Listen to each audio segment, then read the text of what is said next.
नमस्कार श्रोताओं, स्वागत है आपका अद्भुत पुस्तक कली हनुवाणी के 12वें अध्याय में, जिसका नाम है निरंतरता। थोड़े अंतराल के पश्चात मातंग पुनः पवित्र गोलार्ध में एकत्रित हुए। हनुमान जी ने उन्हें सुलोचना नामक एक कन्या की कथा सुनाई। प्रिय मातंगों, यह घटना सुलोचना नामक कन्या के जीवन में कुछ वर्ष पहले घटित हुई थी, जब वह अपनी किशोरावस्था के मध्य में थी। उसको एक ऐसे बुरे व्यक्ति से लगाव हो गया जो उससे 1 दशक से भी अधिक बड़ा था। उस लगाव के परिणाम स्वरूप उस पर एक क्रूर हमला हुआ। उस क्रूर व्यक्ति और उसके साथियों ने उसका शील भंग किया। जब मैं बुरा व्यक्ति कहता हूँ तो किसी बड़े सींग वाले राक्षस की कल्पना ना किया करें। यदि बुरे जनों की पहचान करना इतना ही सरल होता तो संसार में कोई भी उनसे पीड़ित ना हो पाता। उनके चेहरे अथवा वाणी से उनके कलुषित मन का भान नहीं होता। वह व्यक्ति उस विद्यालय में न्यून वेतन का कोई कार्य किया करता था जिस विद्यालय में सुलोचना पढ़ती थी। उन दोनों के जीवन में कुछ भी तो मेल नहीं खाता था। वह एक संभ्रांत परिवार की कन्या थी और वह एक दरिद्र परिवार का पुरुष। सुलोचना का एक छोटा सा परिवार था और उस व्यक्ति के परिवार में कई जन थे। सुलोचना एक वयस्क भी नहीं थी, जबकि वह एक विवाहित व्यक्ति था और उसके तो 3 बच्चे भी थे। वे अलग अलग समुदायों से भी संबंध रखते थे। उनकी मान्यता प्रणालियां भी भिन्न थीं। फिर सुलोचना का लगाव उस व्यक्ति से कैसे हो गया? चलिए इस प्रश्न का उत्तर पाने के लिए एक सामान्य किशोर की 5 कायाओं के मध्य शक्ति संतुलन की जांच करते हैं। जैसा कि मैंने पहले बताया, निस्वार्थ संबंधों में बुद्धि काया की कोई भूमिका नहीं होती। बुद्धि की इच्छाएं भविष्य की सुरक्षा और अतीत के संशोधन से जुड़ी होती हैं। सुलोचना की बुद्धि संभवतः चिल्ला चिल्लाकर उसे उस मार्ग के संकटों से अवगत करा रही होगी, किंतु अन्य कायाओं ने उसकी एक न चलने दी। विवेक काया को जो आकर्षक लगता है वह लगता है। उसकी इच्छाओं में कोई तार्किकता नहीं होती। संस्कार काया की बात करें तो किशोरों को एक छवि की रक्षा करनी होती है, प्रगतिशील और आधुनिक होने की छवि। उनकी चित्त काया अराजकता चाहती है, विद्रोह को बढ़ावा देती है और मूर्खतापूर्ण साहस को जन्म देती है।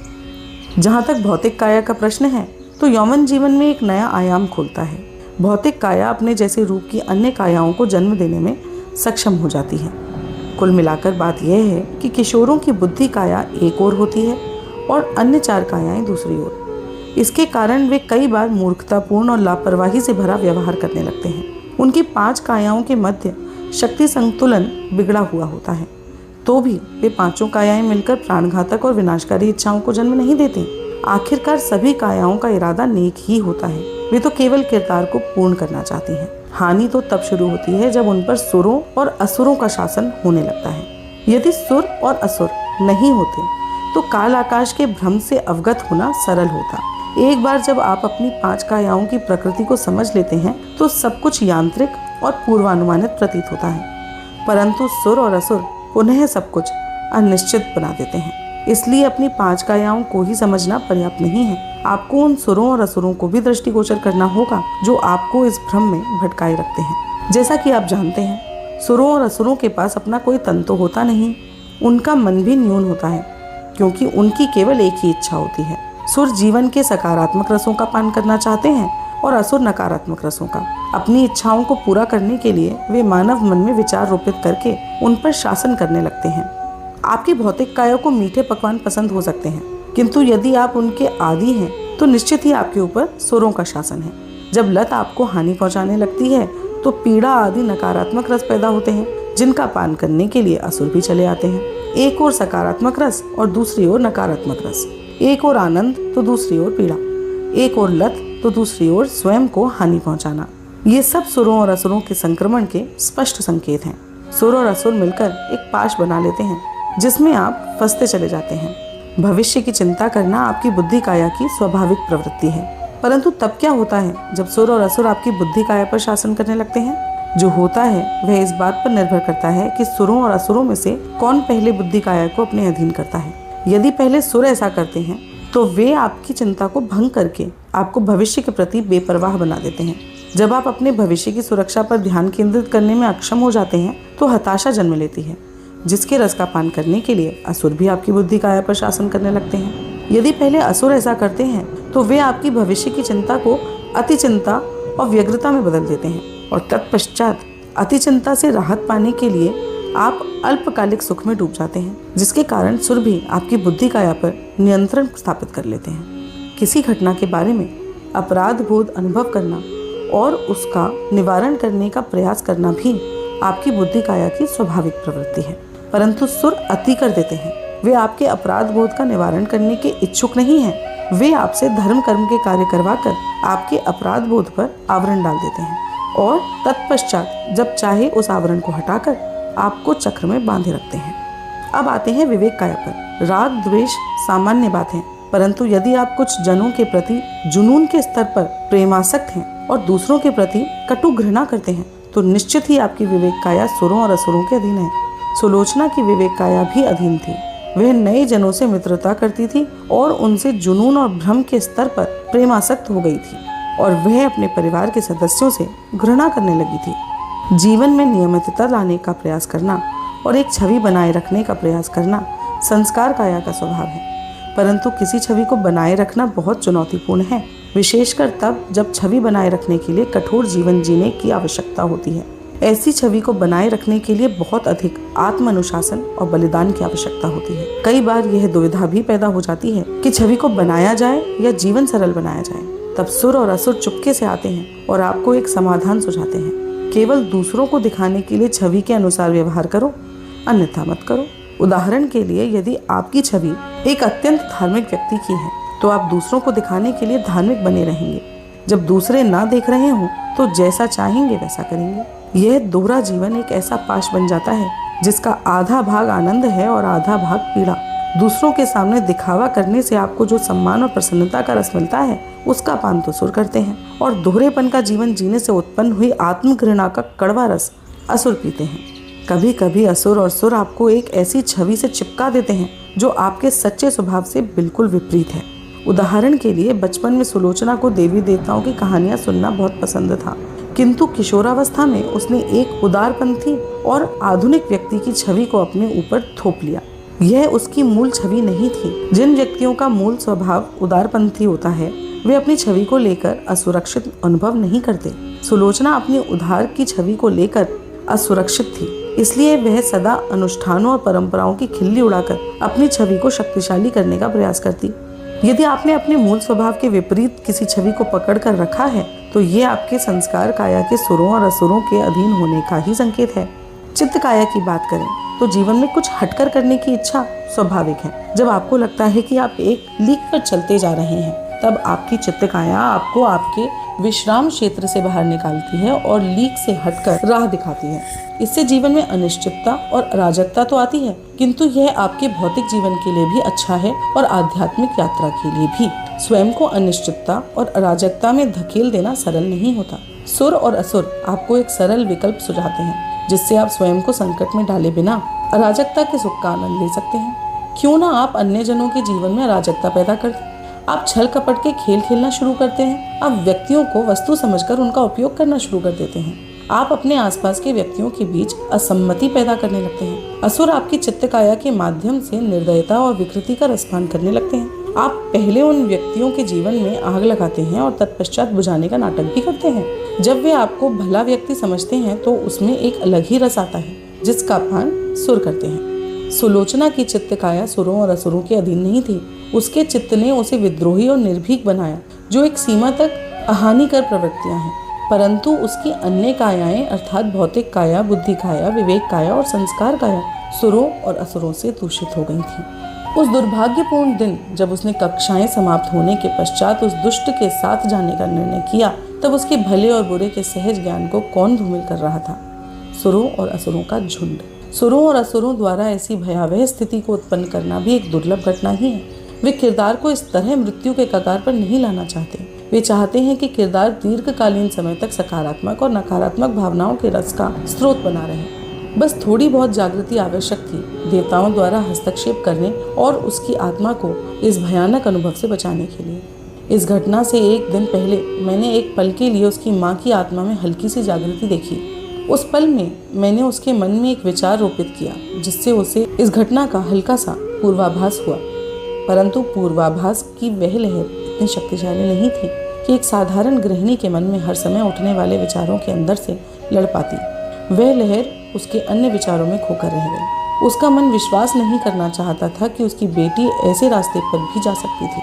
परिणाम यह हुआ कि वह इस पूर्वाभास पर कार्यवाही करने में विफल रह गई। यदि उसने कार्यवाही की होती तो वह उस दिन स्वयं अपनी बेटी को विद्यालय से लेने जाती और सुलोचना उस राक्षसी व्यक्ति के साथ न जाती।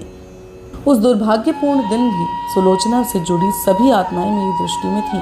किसी भी आत्मा में जागृति की मंद झिलमिलाहट भी सहायक सिद्ध हो सकती थी। उसके एक शिक्षक की आत्मा में झिलमिलाहट हुई तो मैंने एक विचार रोपित किया। शिक्षक को विचार आया कि कक्षाएं समाप्त होने के पश्चात जो सांस्कृतिक कार्यक्रम का प्राभ्यास होना था उसके लिए सुलोचना भी रुकी, किंतु सुलोचना ने बहाना बनाकर स्वयं को इस प्रस्ताव से मुक्त कर लिया और उस राक्षसी व्यक्ति के साथ चल दी। हर भयानक घटना से पहले देवता भिन्न भिन्न प्रकार से आत्माओं को चेतावनी देने का प्रयास करते हैं। उनमें से अधिकतर चेतावनियां व्यर्थ चली जाती हैं। आत्मा की जागृति महत्वपूर्ण है। यदि आपकी आत्मा में नहीं तो आपसे जुड़ी किसी अन्य आत्मा में। जहाँ तक आपकी सहायता की बात है, देवता अपनी शक्तियों का उतना ही अधिक प्रयोग कर पाते हैं जितनी अधिक आपकी आत्मा अथवा आपसे जुड़ी अन्य आत्माओं में जागृति होती है। यह देवताओं और बुरी शक्तियों के बीच निरंतर चलने वाला युद्ध है और आत्मा की सुप्तता अथवा जागृति यह निर्धारित करती है कि विजयी कौन होगा। मैं जो शब्द बोल रहा हूँ वे भी एक देवता के रूप में भक्तों को मेरी एक सहायता ही है, किंतु क्या ये शब्द उन आत्माओं तक पहुँच पाएंगे जिनको इनकी आवश्यकता है? भक्तों को कैसे पता चलेगा कि यह सहायता उपलब्ध है? इसके अस्तित्व में होने का आभास भी भक्तों को तभी हो सकता है जब उनकी आत्मा में थोड़ी बहुत जागृति हो अथवा वे उन आत्माओं से जुड़े हों जिन्हें इसके बारे में पहले से भी कुछ पता हो। दुर्भाग्य से आत्माओं में जागृति आती भी है तो तब जब वे ऐसे भयानक अनुभवों से गुजर चुकी होती हैं और बुरी शक्तियां अपने मंतव्य में सफल हो चुकी होती हैं। उसके पश्चात देवता केवल आपके घावों का उपचार करके आपको पुनः सुखी एवं स्वस्थ कर सकते हैं, बस। सुलोचना पर बुरी शक्तियों का आक्रमण हुआ जिसके पश्चात वह अति मूर्छा में चली गई। उसकी आत्मा उसके किरदार के बीच एक विचित्र लगाव विकसित हो गया। उसकी आत्मा ना तो किरदार को छोड़ना चाहती थी और ना ही उसे जीना चाहती थी। ये समझो कि उसकी आत्मा को उसके किरदार से घिन्न होने लगी। सामान्यतः दो ऐसे शत्रुओं के बीच ऐसा लगाव देखने को मिलता है जो ना तो एक दूसरे के साथ रह सकते हैं और ना ही एक दूसरे के बिना रह सकते हैं। आत्मा द्वारा स्वयं चुने गए किरदार के साथ ही शत्रुता कर बैठना एक दुर्लभ घटना ही है। आत्मा अपने किरदार को धीरे धीरे तड़प कर मरते देखना चाहे, ऐसी स्थिति बहुत कम पैदा होती है। यदि कोई अन्य आत्मा आकर उसके किरदार को जीने लग जाती तो संभवतः उसकी आत्मा उस विकृत जुड़ाव से मुक्त हो सकती थी। ऐसी कई जागृत आत्माएं हैं जो बुरी शक्तियों के साथ संघर्ष में देवताओं का साथ देती हैं। जब आप अपने जागृति विन्यास पर महारत प्राप्त कर लेते हैं तो आप अपनी इच्छा अनुसार किरदार बदलने के योग्य हो जाते हैं और देवताओं के सहायक भी बन जाते हैं। दीर्घा ऐसी ही एक सहायक आत्मा थी।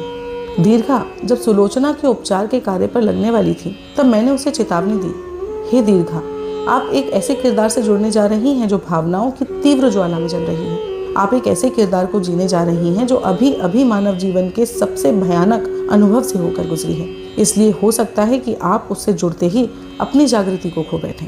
एक बार जब आपका जागृति विन्यास शून्य पर आ जाएगा तो आप भूल जाएंगी कि आप दीर्घा हैं। आप भूल जाएंगी कि आप एक ऐसी आत्मा हैं जिसने केवल उपचार के उद्देश्य से सुलोचना के किरदार में प्रवेश किया है। आप स्वयं को सुलोचना मानने लगेंगे। हम इस समय जो बातें कर रहे हैं उसकी स्मृति भी आपको नहीं रहेगी। सुलोचना की स्मृतियां ही आपकी स्मृतियां बन जाएंगी। उसने उत्तर दिया, चिंता ना करें देव, मैंने गहन प्रशिक्षण से अपनी जागृति विन्यास का महारत हासिल की है। मैं एक ऐसी साधारण आत्मा नहीं हूँ। मुझे देवताओं के सहायक के रूप में चुना गया है तो मुझ में कुछ तो बात होगी। मैं काल आकाश के भ्रम जाल में नहीं फंसूंगी। मैंने उससे कहा, अहंकार की इसी अंतिम परत को न खोल पाने के कारण ही आप देवताओं के सहायक होने के स्तर पर अटक गई हैं। यदि आप अपनी लिंग कुंजी की यह अंतिम परत भी खोल लेती तो या तो आप मोक्ष प्राप्त कर लेती या देवत्व को प्राप्त हो जाती। सुलोचना के उपचार का कार्य प्रारंभ करने से पहले आपको अपने जागृति विन्यास को ऊपर नीचे करने का अभ्यास कर लेना चाहिए। मेरा सुझाव है कि आप अभ्यास के तौर पर स्वप्नलोक और मानव लोक के कुछ दृश्यों में प्रवेश करें। यदि आप सुलोचना के किरदार में फंस गईं तो मैं आपको जागृत करने के लिए स्वप्नलोक के दृश्यों का उपयोग करूंगा। और हाँ, कार्य शुरू करने से पहले श्री विष्णु का आशीर्वाद लेना ना भूलना। सभी सावधानियां बरतने और आशीर्वाद लेने के पश्चात दीर्घा ने सुलोचना की पहचान धारण कर ली। एक विशेष दैवीय व्यवस्था के तहत उसने सुलोचना का उपचार प्रारंभ किया। 1 सप्ताह के भीतर सुलोचना को चेत आया और कुछ ही महीनों के भीतर वह मानसिक रूप से भी स्वस्थ हो गई। जब उस भयानक घटना की स्मृतियां सुलोचना के मन से धूमिल हो गईं, दीर्घा का कार्य समाप्त हो गया। सुलोचना की आत्मा की अपने किरदार के प्रति घिन्न भी समाप्त हो गई थी, इसलिए वह वापस अपने किरदार को धारण करना चाहती थी। परंतु दीर्घा सुलोचना का किरदार छोड़ने को तैयार नहीं थी। अब वह अपने जागृति विन्यास पर पकड़ खो बैठी थी। उसकी जागृति शून्य हो चुकी थी। काल आकाश के भ्रम में फंसकर उसने स्वयं को सुलोचना मानना शुरू कर दिया था। जब 2 आत्माएं एक ही किरदार से जुड़ने के लिए लड़ती हैं तो अकल्पनीय पीड़ा होती है। दोनों आत्माओं को अलग अलग पटकथाओं के अनुसार चलने की इच्छा होती है। आपको ऐसा लगता है जैसे आपको कोई भीतर से चीर फाड़ रहा हो। ऐसा लगता है कि आपके भीतर कोई विस्फोट होने वाला हो। चिल्लाने से भी कोई राहत नहीं मिलती। आपका एक भाग दुख में रोना चाहता है और दूसरा भाग पागलों की तरह हंसना चाहता है। चाहे आप सो रहे हैं या जाग रहे हैं, आप स्वयं को सहस्त्रों राक्षसों के भयानक साए में अनुभव करते हैं। कल्पना कीजिए कि आप एक ही साथ भोजन कर भी रहे हैं और नहीं भी कर रहे। ऐसा लगता है जैसे कोई बलपूर्वक आपके गले में भोजन ठूंस रहा है। कल्पना कीजिए कि आप एक ही समय में चल भी रहे हैं और स्थिर भी हैं।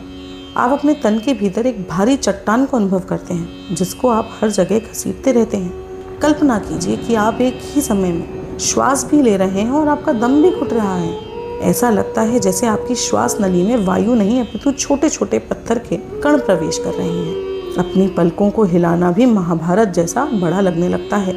शांति का एक पल नहीं, विश्राम का एक क्षण नहीं।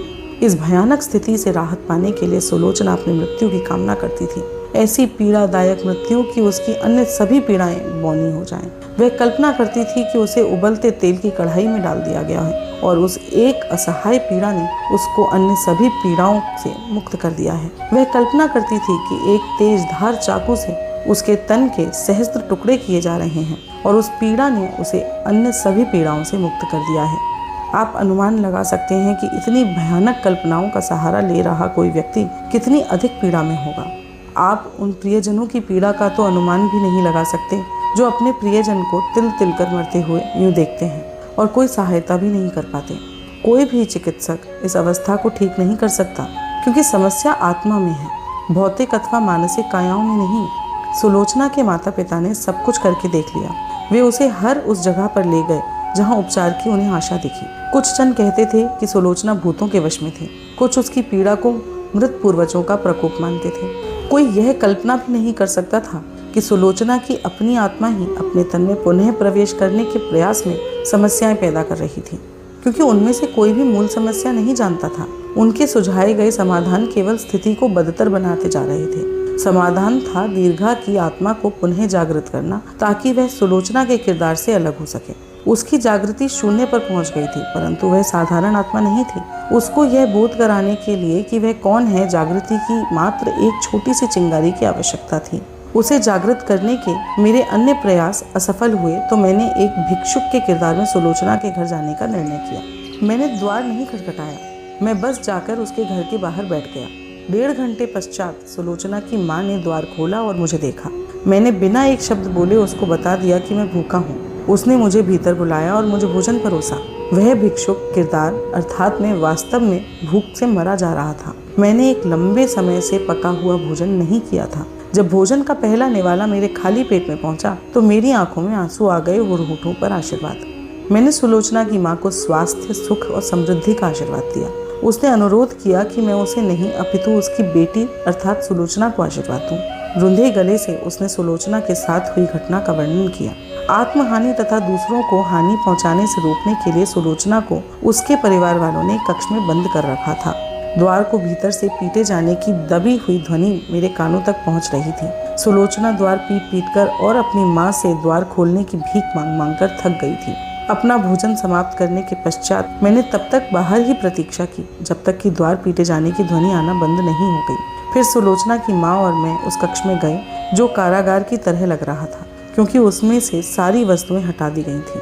सुलोचना भूमि पर ही सोई हुई थी और विचित्र सपने देख रही थी। सुलोचना और दीर्घा दोनों की आत्माएं स्वप्नलोक में थीं। मैंने सुलोचना की मूल आत्मा को स्वप्न लोक में व्यस्त रखने के लिए आकाश के देव इंद्र और समय के देव काल की सहायता ली। कुछ ही समय पश्चात सुलोचना का किरदार नींद से जागा तो उसमें केवल एक आत्मा थी, दीर्घा की आत्मा। दीर्घा मुझे जानती थी। मैंने दीर्घा की आत्मा से संपर्क साधने के लिए सुलोचना की आंखों में देखा। इससे पहले कि संपर्क स्थापित हो पाता, उसके मन में विचारों का शोरगुल शुरू हो गया। एक पल के लिए उसने मुझे शांति से देखा और दूसरे ही पल वह चौंक कर उठ बैठी। उसने एक दृष्टि अपनी माता की ओर डाली। उसने समझा कि मैं कोई झाड़ फूंक करने वाला प्राणी था। उसने अपने हाथ जोड़े और सिर झुका लिया। पता नहीं वह प्रणाम कर रही थी अथवा यह जता रही थी कि वह झाड़ फूंक करने वालों से तंग आ चुकी है। आप कौन हैं बालिका? मैंने रहस्यमय स्वर में पूछा। सुलोचना, उसने तुरंत उत्तर दिया और अपनी माँ की ओर असमंजस भरी दृष्टि डाली। मैंने उसकी माँ से पानी लाने का अनुरोध किया। जब वह पानी लाने कक्ष से बाहर चली गई तो मैंने पुनः रहस्य भरे स्वर में कहा, आप सुलोचना नहीं हो, आप दीर्घा हो। उसके हृदय की गति बढ़ गई। आतंक और भ्रम के मिश्रण से उसका चेहरा पीला पड़ गया। उसने अपेक्षा की कि मैं आगे कुछ बोलूं और अपने वक्तव्य को वापस लूं। मैंने मौन रहकर अपने वक्तव्य को और भी शक्ति दे दी। उसका अपनी पहचान पर संदेह हो गया, परंतु फिर शीघ्र ही उसके मन ने उस संदेह को मिटाने के लिए तर्क करने शुरू कर दिए। मैं उसे इस अवस्था में ही छोड़कर कक्ष से बाहर आ गया। मैं बरामदे में उसकी माँ से मिला जो पानी लेकर आ रही थी। उसके प्रश्नात्मक भावों के उत्तर में मैं बोला, पानी? हाँ, पानी सुलोचना को दे दो, मैं कल सुबह फिर आऊँगा। इस बीच सुलोचना की मूल आत्मा अभी भी स्वप्नलोक में थी। इंद्रदेव और काल ने मुझे सूचित किया कि वे उसे अधिक समय तक वहाँ नहीं रोक सकते थे। मैंने उनके साथ चर्चा की और उन्हें सुलोचना की आत्मा को एक दिन और एक रात के लिए स्वप्न लोक में व्यस्त रखने के रास्ते सुझाए। मैं सुलोचना और दीर्घा की आत्मा हो रहे द्वंद्व में कम से कम अस्थायी विराम लगाना चाहता था, ताकि सुलोचना को शांति प्राप्त हो सके और उसे अपनी पहचान के बारे में आत्ममंथन का शांतिपूर्ण समय मिल सके। सुलोचना एक लंबे समय के पश्चात आज शांत अनुभव कर रही थी। राक्षसी हिंसा और पागलपन से अचानक उसे मुक्ति मिल गई थी। उसकी माँ सुखद आश्चर्य में थी। उसे अब अपनी बेटी को कक्ष में बंद रखने की आवश्यकता नहीं लग रही थी। सुलोचना ने शांति से अपने ही घर का दौरा ऐसे किया जैसे वह उस घर में मात्र एक अतिथि थी। उसकी माँ ने थोड़ी देर उसके ऊपर दृष्टि रखी और तत्पश्चात उसे अकेला छोड़ दिया। मेरे वक्तव्य का प्रभाव लंबे समय तक नहीं चलने वाला था। वह लंबे समय के लिए अपने ही घर में अतिथि की तरह अनुभव नहीं करने वाली थी। वह उस घर में पली बड़ी थी। वह उस घर के हर कोने से परिचित थी। वह छत पर गई जहां उसके वस्त्र सूख रहे थे। वस्त्र कैसे झूठ बोल सकते थे? वे सुलोचना के वस्त्र थे और वह सुलोचना ही थी। वह नीचे आई और घर के बाहर गली में टहलने लगी। उस गली से उसकी बचपन की अनेक स्मृतियां जुड़ी थी। वह ठीक उस स्थान को पहचान सकती थी जहां पर गिरकर उसे तब चोट लगी थी जब वह मात्र 8 वर्ष की थी। उस चोट का चिन्ह अभी भी उसके पैर पर था। इतने लंबे समय तक घर में सीमित रहने के पश्चात गली में घूमना उसे अच्छा भी लग रहा था और विचित्र भी। जब वह अपने पड़ोसी के घर के पास से गुजरी तो उसने अनुभव किया कि कोई उस घर की खिड़की से उसे देख रहा था। वह उसकी सखी थी। उसकी सखियां उसके रोग के बारे में चाहे जो कुछ भी सोचती हो, इस बात की पुष्टि तो वे भी कर सकती थी कि वह सुलोचना ही थी। मनुष्य क्रूर और स्वार्थी हो सकते हैं, परंतु वर्षों से मुख्य मार्ग पर खड़ा वह लंबा वृक्ष तो इस बात का साक्षी था कि वह सुलोचना ही थी, दीर्घा नहीं। उस वृक्ष ने उसे इन्हीं गलियों में बड़े होते देखा था। बाहर कुछ समय बिताने के पश्चात वह पुनः अपने घर आ गई। मेरी रहस्यपूर्ण ध्वनि अभी भी उसके मन में गूंज रही थी। आप सुलोचना नहीं हो बालिका, आप दीर्घा हो। उसने शाम तक आत्ममंथन जारी रखा। उसका परिवार प्रसन्न था कि वह चमत्कारिक रूप से शांत और अहिंसक हो गई थी।